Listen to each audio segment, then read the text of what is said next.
bill to grant limited self-rule to rebel-controlled regions in the country's east. The bill proposed by the President is aimed at ending a deadly insurgence in the region. MPs also passed a law granting amnesty to fighters on both sides in the 5-month conflict between Ukrainian government forces and pro-Russian rebels. And in the last hour, Ukraine's parliament has also ratified a landmark trade agreement with the European Union. President Petro Poroshenko has called it an important step towards EU membership.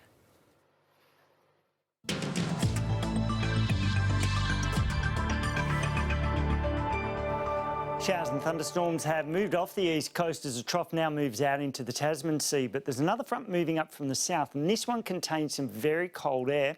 It'll see snow down to about 500 metres through parts of Tasmania tomorrow. We'll see it to about 1,000 metres to 1,200 metres in the New South Wales and Victorian Alps, but the air mass moving through is very cold.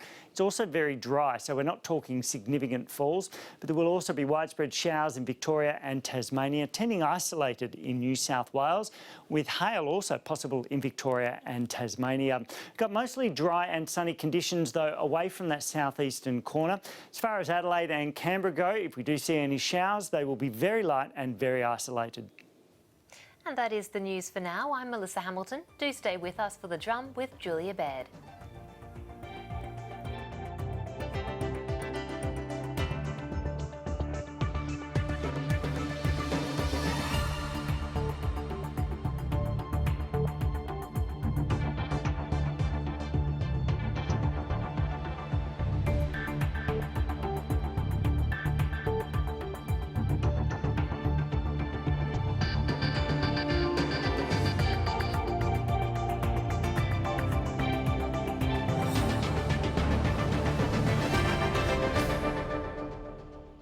Hello, welcome to The Drum. I'm Julia Baird.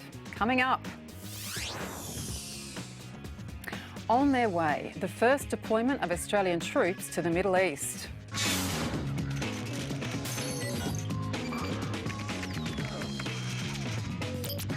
Should Australia's refugee intake be raised to cope with a likely influx from Iraq and Syria? And the city that's created a very special space just for smartphone users.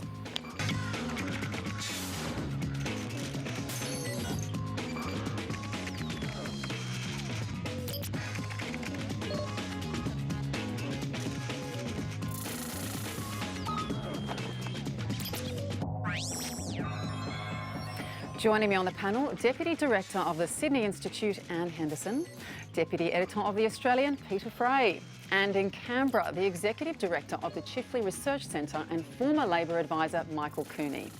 And thanks for joining us too. You can join us as well on Twitter using the hashtag #TheDrum.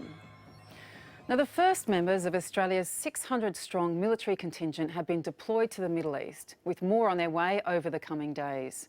Prime Minister Tony Abbott is refusing to rule out extending Australia's involvement in the fight against Islamic extremists to Syria. No, I'm not ruling out some action in Syria, but it's not part of the government's current intentions because, as I've said quite frequently over the last few days, the legalities of operations in Syria are quite different from the legalities of operations in Iraq. The mission has bipartisan support from opposition leader Bill Shorten, but West Australian Labor MP Melissa Park has expressed concern at Australia's military response, despite her horror at the latest execution by IS militants.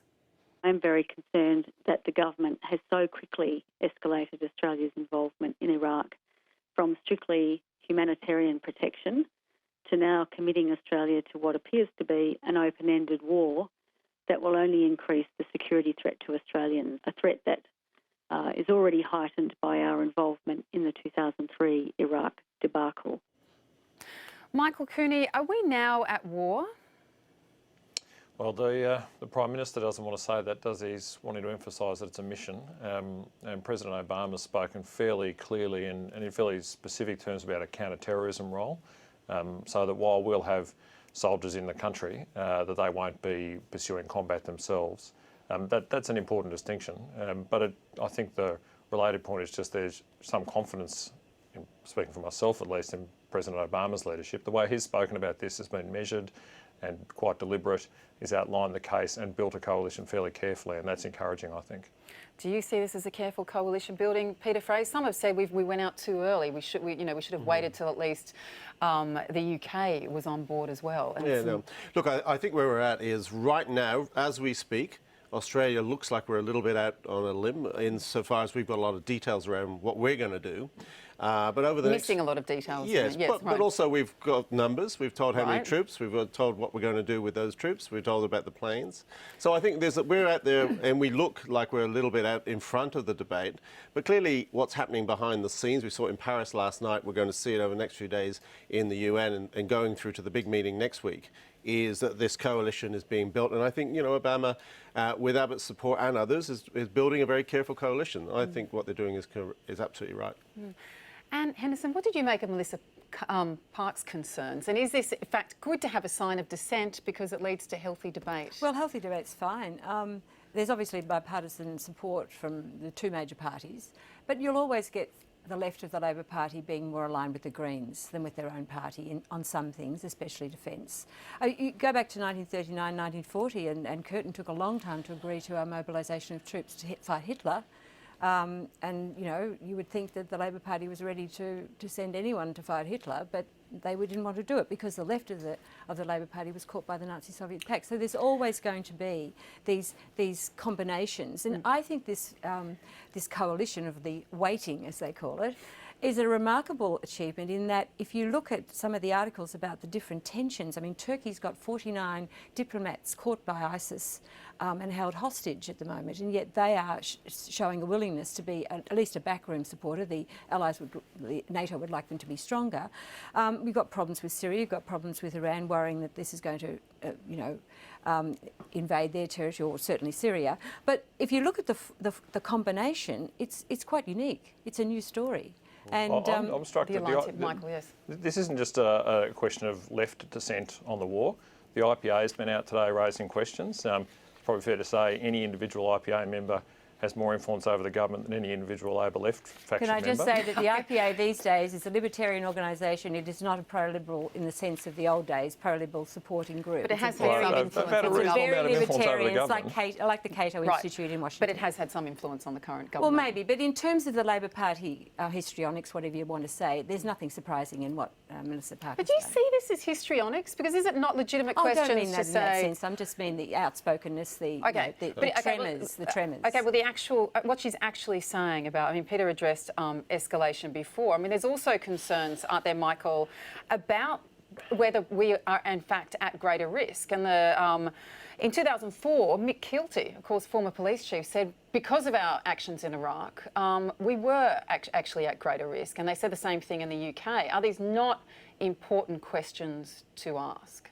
Oh, these are important questions. I mean, that collective security has a price, and it's certainly true that when we operate with our allies and with our partners in the world, that there are risks associated with that. That's clear. Really, the task there is for the government to be fairly straightforward about that. I don't think that was the case in 2003. In fact, quite the contrary. But I think that the way the President's led the argument, and in fairness to the Prime Minister, the way he's led the argument, has probably reflected they've learned some of the lessons of that. Can I jump in there? Because I think there's two key points here. One is I think it's incumbent on the Prime Minister to keep explaining to the people, to voters, that this is not 2003. It's not good enough just to say it once. I think we need to keep saying it and articulating why it isn't. I think that's sort of central to this debate about what Melissa Park's raised. Second point is, no one who has seen those images that's come back from northern Iraq and Syria cannot understand that this is an existential threat to us, not just us in a broad collective West sense. I mean, there are 60 or so Australians out there doing this stuff who they may well come back and they may well want to do this stuff to us. Now, this Would it be harder to make the case were that not the circumstance we were facing? Well, I think, look, we're not talking about that, but yes, I think there's a slightly different nuance to it. Yes. It wasn't the case in 2003, and we were involved in a full-scale invasion of a country in 2003. They are very different circumstances. The coalition's different. I mean, this is a very complex situation, as Anne sort of mentioned. You've got this problem with the Turks and how far they'll go. Everyone's looking to the Saudis to step up to the plate. We're Iran behind the scenes. It brings up the whole question of Iran, Hezbollah. I mean, wherever you go here is a witch's brew, as the Prime Minister said. Witch's brew, which will catch on. Yeah. That's right, but is it the question that we will have to do some dirty deals to defeat IS, as it has always been the case? Yeah, I don't think this is pretty. It's not pretty in any way, and I don't think we can live in a bubble pretending that we're not part of this really quite ugly world. Right? And we've done deals with very ugly partners in the past. Yes, I know. That's often just the nature of war. OK. All right, for more on what happens after the initial intervention in Iraq, the Drum website has a piece by Chris Berg from the Institute of Public Affairs. Now, he says while we may have a moral imperative to prevent humanitarian tragedies now, Western action could have unintended consequences, again, which lead to more deaths later on.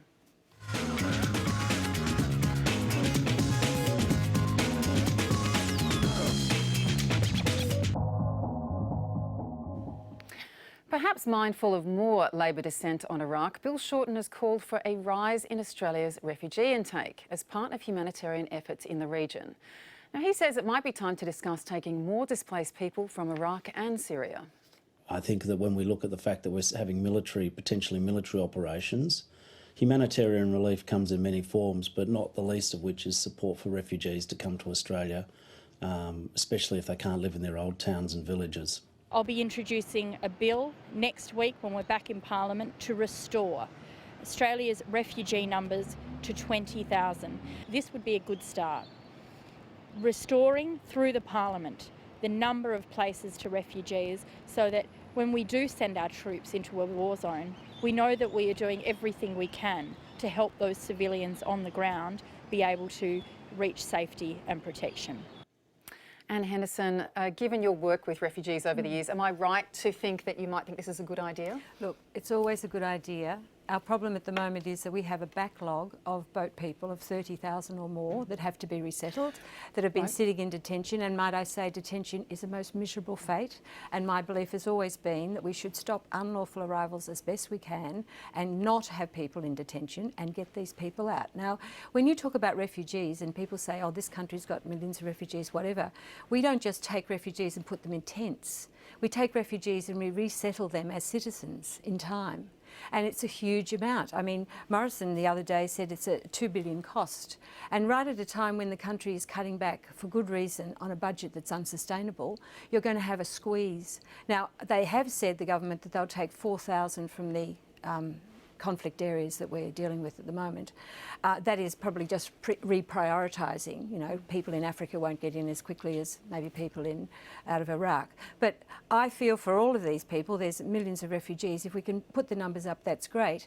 But I don't think it's going to happen with the budgetary constraints and with the excessive number of people we've got in detention, which we should be getting out of detention. Right. But how long do we keep them in detention while we have these ongoing budgetary constraints? Well, you can get them out if you have temporary. I didn't like temporary protection visas, but I'd go for a temporary protection visa any day for sitting in Christmas Island or Manus Island. Peter Fray, do we speed up the Iraqis and Syrians who are currently in those detention centres? Well, that's an interesting question. I hadn't thought of that. Possibly there's an argument for that, but I think I really need to go back to what Anne was saying, which is there is obviously a dividend, a humanitarian dividend for stopping the boats. Thousands of people dying on the way to this country, that stopped, more or less, and there should be a humanitarian dividend to it. But you don't want to get yourselves, or the government certainly doesn't want to get itself into the same sort of sticky problem that Labor had, which was increasing the refugee intake at the same time as not stopping the boats. Then you have this awful humanitarian, you know, the fiasco debacle, this terrible thing that I think touches all of us. So I think there is a dividend to be had.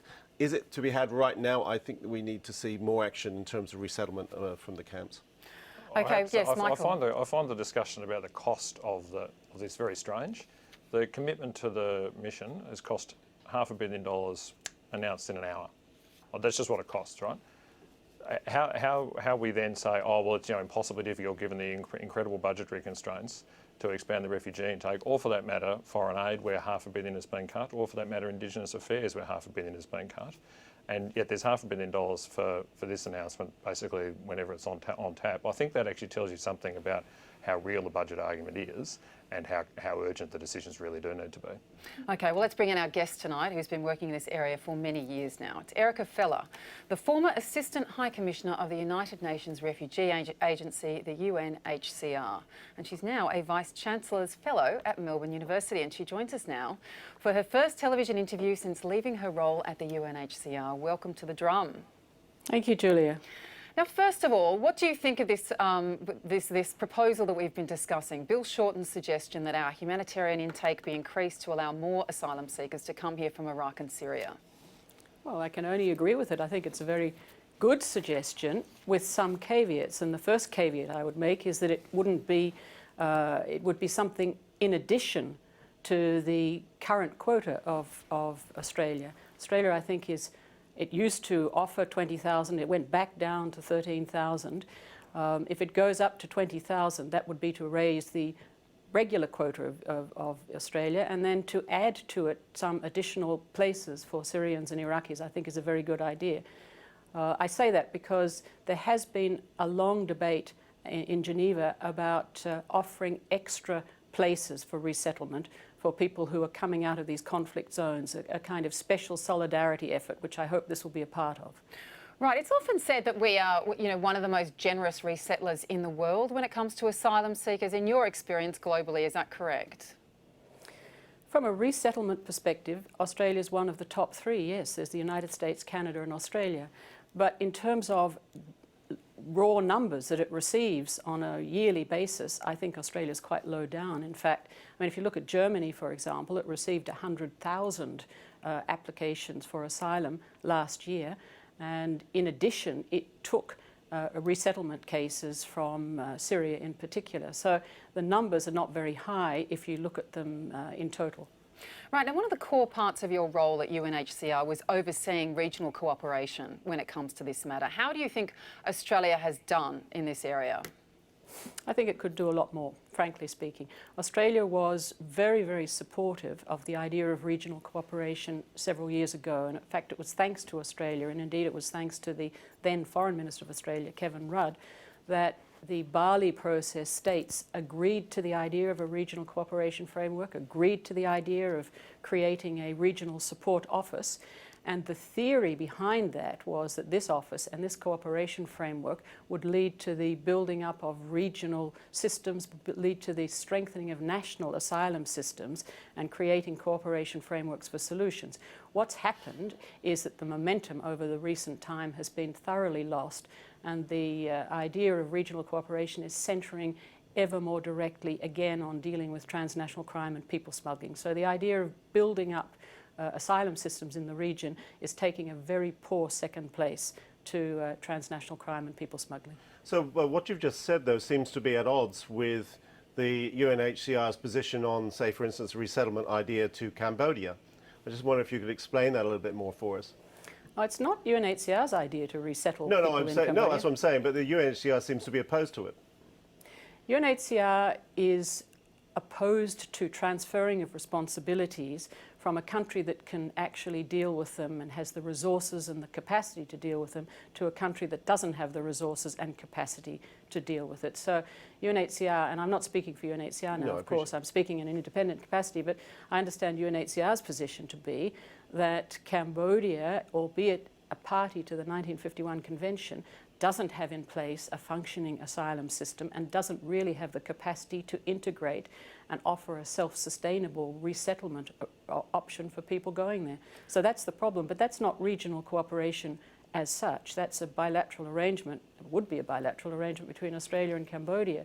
Regional cooperation is about setting in place arrangements where a number of countries contribute to an overall cooperative effort. So Erica Feller, did you think this means then that the recent governments as well, and both the Labor and the coalition government setting up of a series of bilateral arrangements, do you think that has disrupted progress in terms of regional cooperation in processing asylum seekers? Well, yes is the short answer to that. If you have a look at the cooperation arrangements or the arrangements that are in place, one is with Nauru, which is hardly a part of the region, and the other one is with Papua New Guinea and Manus Island. That was not the intent and purpose of this regional cooperation discussion in Bali. The idea was that countries like Thailand, Malaysia, Indonesia would participate in a region-wide effort. It wouldn't be on the basis of transferring individuals or families, children, to, in fact, detention centres in remote regions of countries rather on the periphery of the region. I just wonder why the UN hasn't been more involved in the problem of people smuggling and unlawful arrivals into Australia, because if you don't bring, in a democratic society, the people with you, you only make it more difficult for countries to be involved in a regional strategy. Because what we've had in Australia is a very strong feeling against the boat people that have come in and been put into detention centres. I've spent many years visiting detention centres and helping people get visas, but once you build up a crisis, you end up with terrible things happening to people living in well, they think they're in a hopeless situation. It may take them years to get citizenship or come to Australia or go anywhere. And so what you have is an electorate where people have relatives who can't come, and you build up an animosity. So then you don't get the country coming your way. I'm surprised the UN hasn't been more involved, as they were when the Vietnamese refugees were coming to Australia, with some sort of help with those refugees in the region itself. In real centres? Yeah, I think there's a number of answers to that. I think your point is a very valid one. But in actual fact, the community reaction to asylum seekers is partly provoked by what has been a very, very polarising and a very, if I may say so, parochial debate, which has been full of misrepresentations and full of misstatements about who are these people, why are they coming, where are they coming from, etc. I think the first responsibility to bring the community on side has to be that of the government, and I haven't actually seen the government exercising leadership in this regard. In fact, what I've seen is a demonising of asylum seekers and terrible confusions between all of these people. Who's a refugee? Who's an asylum seeker? When is an asylum seeker a refugee, etc.? There's much more confusion than there's clarity out there, and I think that has to be dealt with. Now, the United Nations, of course, the United Nations is a huge body. UNHCR is one part of it. UNHCR has done its best, if you like, to contribute to clarifying these concepts and working with the public to build a much more accepting environment for refugees.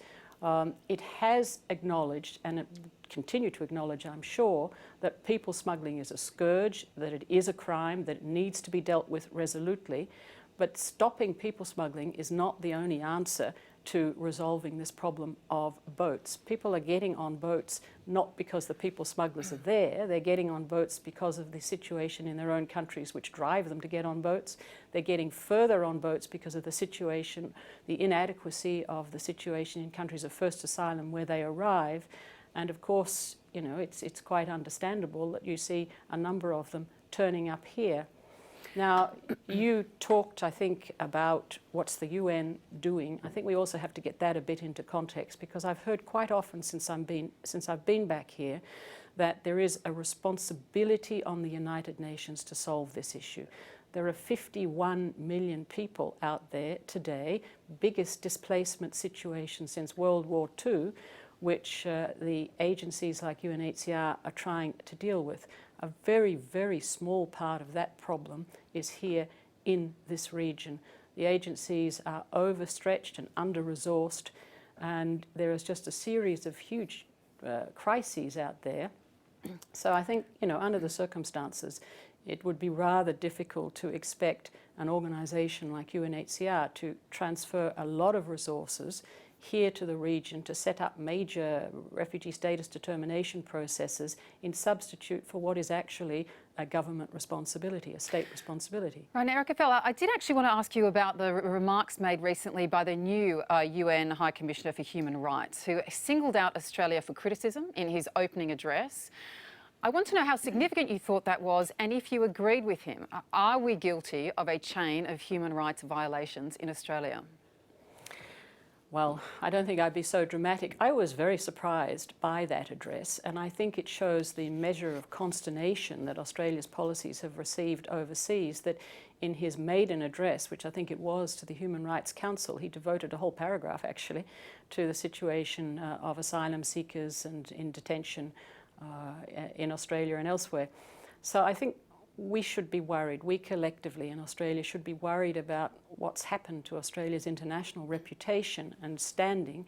It is traditionally a very generous country, and it's always been perceived as such overseas, and it still is doing remarkable things when it comes to resettled refugees. We've just had a delegation here from UNHCR who said they haven't seen settlement options for refugees better anywhere else in the world, and I think that's true. And Australia is also a generous funder of a lot of refugee programs. It's just contributed, I think, quite generously, something like $20 million to assist with education for Syrian and Iraqi displaced children. So all of that is very much on the plus side. It's a real shame that the new High Commissioner for Human Rights had such a focus on Australia in his speech. Well, isn't it a real shame that he seeks, as you said, to demonise Australia's efforts? Is anything achieved by doing that? I don't think he's demonising. I must say I didn't see the speech personally. I have read it subsequently. I don't think he's demonising Australia's efforts across the board. I think he's drawing attention to one particular facet of Australia's refugee policy, that is how to deal with the boat people and Nauru and Manus Island and all the controversies that that's given rise to. He wasn't talking about Australia across the board, I think. Erica Feller, thank you so much for joining us on The Drum tonight. You're welcome. Now finally, if you're sick of sharing the footpath with pedestrians, or pedestrians full stop, but particularly those who are glued to their smartphones, the Chinese city of Chongqing has come up with a solution. It's set up a special cell phone lane reserved for heavy users of mobile devices. The move is designed to stop technology addicts colliding with children or the elderly. But the Chinese trial was inspired by a recent experiment conducted by National Geographic in Washington for a TV show called Mind Over Masses. Michael Cooney, do you walk and text at the same time? Is this a good idea? Constantly. I sleep and text. Around Parliament House, you'd be better to have a queue for people who aren't on a phone than people who are. I think a little empty queue. Yeah. The chairlift might actually be more effective given that we're all doing it now. Peter, but there does seem to be data that more pedestrian accidents are occurring. I spoke to someone at the library recently who said the perspex kept being shattered at the front. The security dividers just donk. Yeah. Look, I think I will probably die with a smartphone in my hand. I'm not sure what I'll be doing on it, but certainly you look, in all seriousness, you walk through Melbourne and Sydney and you see people walking out blind to what's happening around them, engaged, texting, what have you. I'm sure there's data out there. I know there's been some cases in Sydney, for instance, around the QVB building that people walked out and got knocked over by a bus. Terrible As one stuff. might expect. But, are we up for this? I mean, Sydney's having enough problems with bike lanes, let alone smartphone lanes. Yeah, is that the thing, Anne Henderson? I mean, because this is not basically human stupidity, and how can we curb such behaviour? Look, every generation goes through its stupidity phase, and it's lovely that the Chinese think they can control it. I mean, we'd be much more likely to take a vote on it and see. Go to Harold Scrooby, and he was saying, the bikes with the mothers in prams are more dangerous on, fighting for places on pedestrian space. Oh, come on. So, always the mothers with prams. Well, no, but I mean, what he's saying is pedestrian, because he's pedestrian mad, but pedestrians and bikes. I mean, look, if the Chinese have got this problem, if it solves the problem, well and good. I mean, it is a problem, people not looking when they're on the texting. Michael, do you think this is going to have other strange consequences? Recently I travelled to London. I did not have a phone for 2 weeks. That bit, I know. How was that bit when you're standing at the traffic lights, I just was like, right. Well. Or on the train. It felt like I'd opened a window in my head and air. Like an alcoholic without there's only a handful of activities that we really like. It is pretty hard to cook and be on a smartphone. It's not impossible. Want a bed? There is a handful of activities left. Maybe swimming. Swimming probably works. Swimming. Yeah. No, that won't work. You can get waterproof devices now, but I don't think they work very well, thankfully. Are you the same? Oh, yeah, totally. And I should say, I actually am a cyclist, and I'm trying to work out how I can cycle in and use my smartphone at the same time. Just that I pant so much. You're a danger. I was going to say you were trying to work out how you can cycle and work for news. Yeah, that's right. But can't you just put in headphones when you're cycling? Yeah, no, but all you'd hear was my, heated breath. Okay, you're right. So it's more about my physical shape than anything else. But maybe that time's a good time to just have. Good time to just chill. We don't have empty space anymore. Yeah. What's that going to do to our brains? Smartphones are a problem, and there are many people who don't feel comfortable, as you felt, without one in their hand. It's a way of passing the time. Yes. If you're standing somewhere and you're not engaged with conversation, you just start tapping. So they probably, downloading the Australian app or the Drum or something. The Drum. I think they're watching the Drum online, and that's all from us tonight. Thanks to our panel. Anne Henderson, Peter Fray and Michael Cooney. Tomorrow we're going to talk to author Sam Vincent about what might come out of the latest international meeting on whaling. You can check us out online, hopefully not when crossing the road, abc.net.au/the Drum. We'll see you again tomorrow.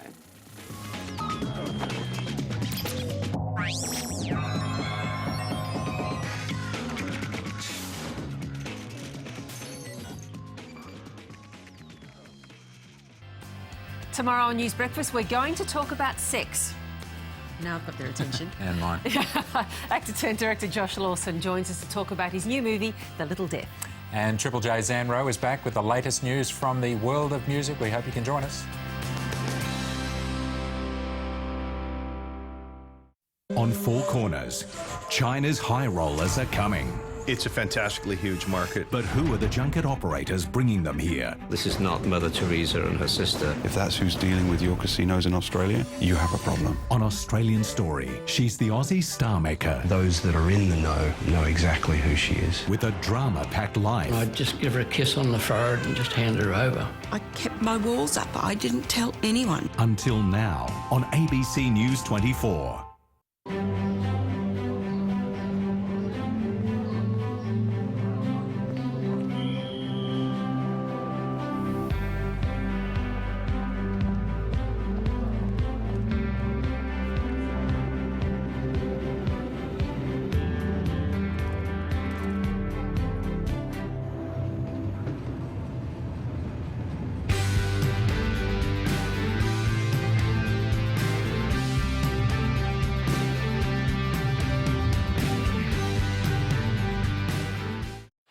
Public attitudes have changed a lot in the past decade. They'll run into anti-fascist protesters, and that's where the trouble could start. In just a short time, this event has become one of the most popular festivals on the calendar. But a diving dollar obviously cuts both ways for farmers. From Washington, London, Jerusalem, New Delhi, Beijing, Bangkok, Tokyo, Perth, Darwin, Alice Springs, Rockhampton, Brisbane, Sydney, Canberra, Melbourne, Adelaide, Hobart. Reporting for ABC News 24. Tonight, the first US strike under the new global coalition plan to eliminate Islamic State militants, as Australia assesses the cost of a fresh contingent of troops that have begun heading to the Middle East.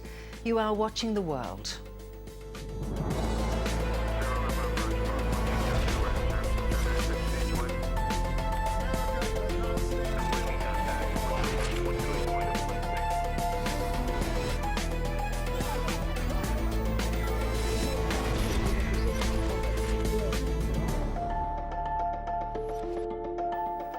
Good to have you with us this Tuesday evening. I'm Beverly O'Connor.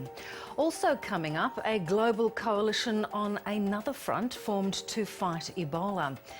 And the last-minute attempt to keep the United Kingdom together. Independence would not be a trial separation. It would be a painful divorce. David Cameron's plea, his last-minute plea to the Scots a little later on. Well, the US has carried out its first airstrike against Islamic State militants under a new strategy to defeat the group. The US military overnight struck an IS fighting position southwest of Baghdad that had been firing on Iraqi forces. It's the first action since a broad coalition of 30 countries committed to destroy Islamic State, whatever it took. How that plays out longer term is still not clear. Here's Philip Williams in London. French fighter jets take to the skies, their first reconnaissance mission as part of an expanding battle against Islamic State fighters. The US hit more targets overnight, pounding militants in the north, and for the first time launching airstrikes near Baghdad. US Secretary of State John Kerry had already convinced 10 Arab countries to join the coalition to destroy IS by all means necessary. The details of who will offer what in a conflict have yet to be decided for what's expected to be a long and bloody campaign. But a plan is expected to be presented by next week ahead of a meeting in New York of the UN General Assembly. Some fear that by committing to military action, the coalition may actually play into IS hands. IS wants to draw Western involvement further in order to bog them down. Australian forces are already on their way to the region. Tony Abbott isn't ruling out expanding the mission beyond Iraq. I'm not ruling out some action in Syria, but it's not part of the government's current intentions. No matter the size of the commitment, it will come at a cost. The ballpark is about $250 million every 6 months. A financial burden the Prime Minister says is worth